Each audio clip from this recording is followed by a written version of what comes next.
We make about 35,000 remotely conscious decisions every single day.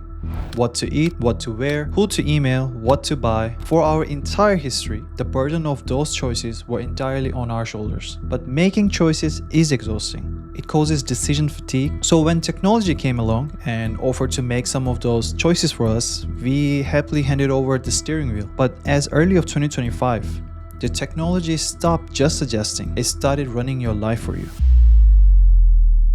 On January 23, 2025, OpenAI released the Operator. It wasn't just a chatbot, it was the world's first widely available computer using agent. If you wanted to book a trip, you didn't ask it for a list of links. You gave it your credit card and the AI took control of the web browser. It navigated the sites, read the on-screen pixels, compared prices, filled out forms, and paid from your bank account. This changes everything. The AI went from being a librarian that hands you a book to being a co-pilot that reads the book, writes the summary, and attends the meeting for you. Human built the ultimate convenience machine. What we don't realize is that we unleashed an invisible hand that now fundamentally altering our psychology, our economy, and our free will.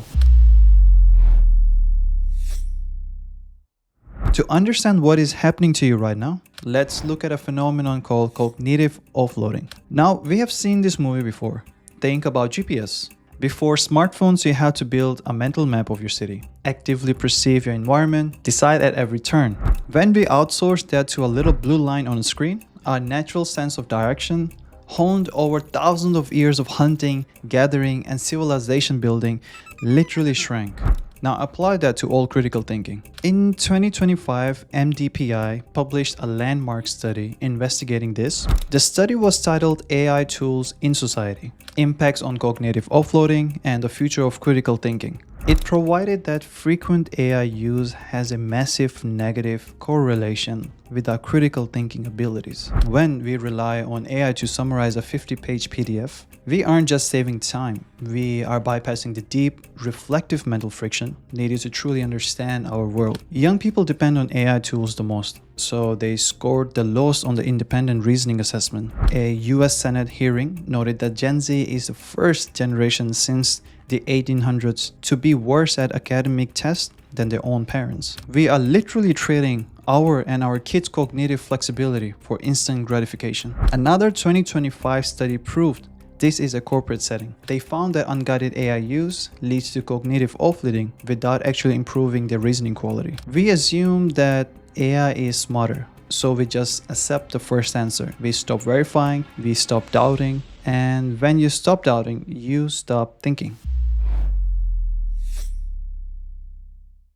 So when we stop thinking, we become incredibly vulnerable to something called choice architecture. Choice architecture is an idea from behavioral economics. It means that the way choices are presented to you heavily influences the choice you will ultimately make. If a cafeteria puts chocolate cake at eye level and hides the apple in the back, they are acting as a choice architect. They are nudging you. Well, at least it was humans doing the nudging. Today, artificial intelligence is the most powerful choice architect in the history of the world. So when you tell OpenAI Operator or your OpenClaw assistant to buy the best laptop for video editing under $1,000, the AI has to mathematically define the word best. Does best mean the most customer reviews, the fastest processor, or does it mean the laptop from the brand that paid for algorithm prioritization? The AI makes a dozen micro decisions on your behalf before it ever presents you with a result. It filters out 99% of reality. AI uses predictive analytics and hyper-personalization to literally anticipate what you want before you even ask for it. To do this, it uses your location, your browsing history, and even your biometric data. We think we are making a free choice when we shop online, but the AI has already shrunk the catalog, then uses dynamic pricing to create a false sense of urgency.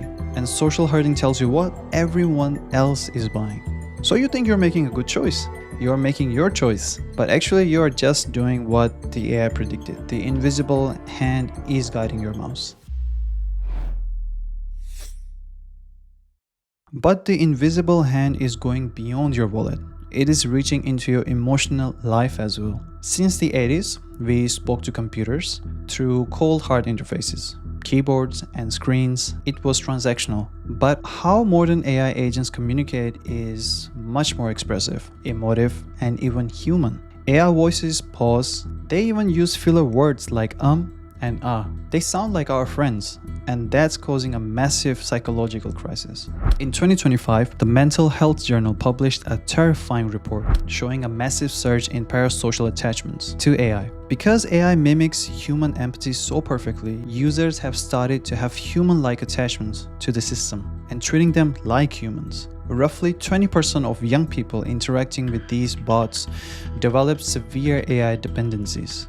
A woman in Japan even married her AI boyfriend. Eventually, users start to feel attachment anxiety towards their AI agents. They're seeking emotional reassurance from a string of code, feeling genuine distress if the AI doesn't respond with enough affection. On the flip side, our relationship with humans are getting tenuous. A 2025 study found that long-term exposure to hyper-agreeable AI systems creates a sense of technostress. See, the AI never argues with you, never challenges your worldview, and always caters to your preferences. So real human interaction suddenly feels exhausting. We are outsourcing our emotional regulation to machines. We are letting the choice architecture dictate who we care about and how we treat them.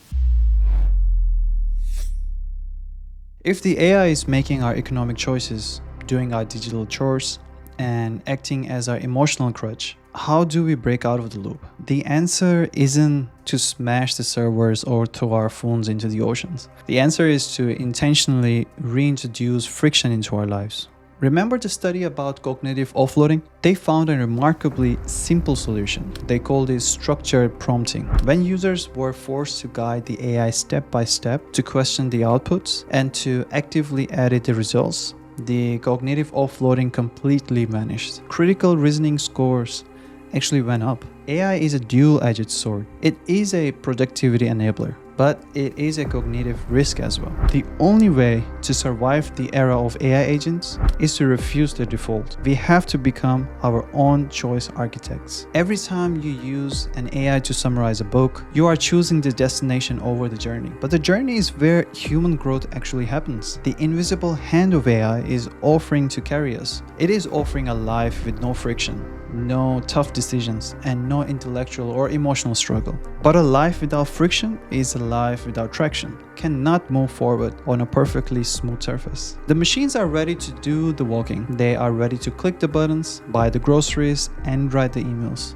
But we have to decide what is actually worth doing ourselves. We have to fiercely protect the difficult, messy, exhausting choices that makes us human. Because if we don't choose, the invisible hand will gladly choose for us. This is Sangwin speaking from Gmelius. Thank you for watching.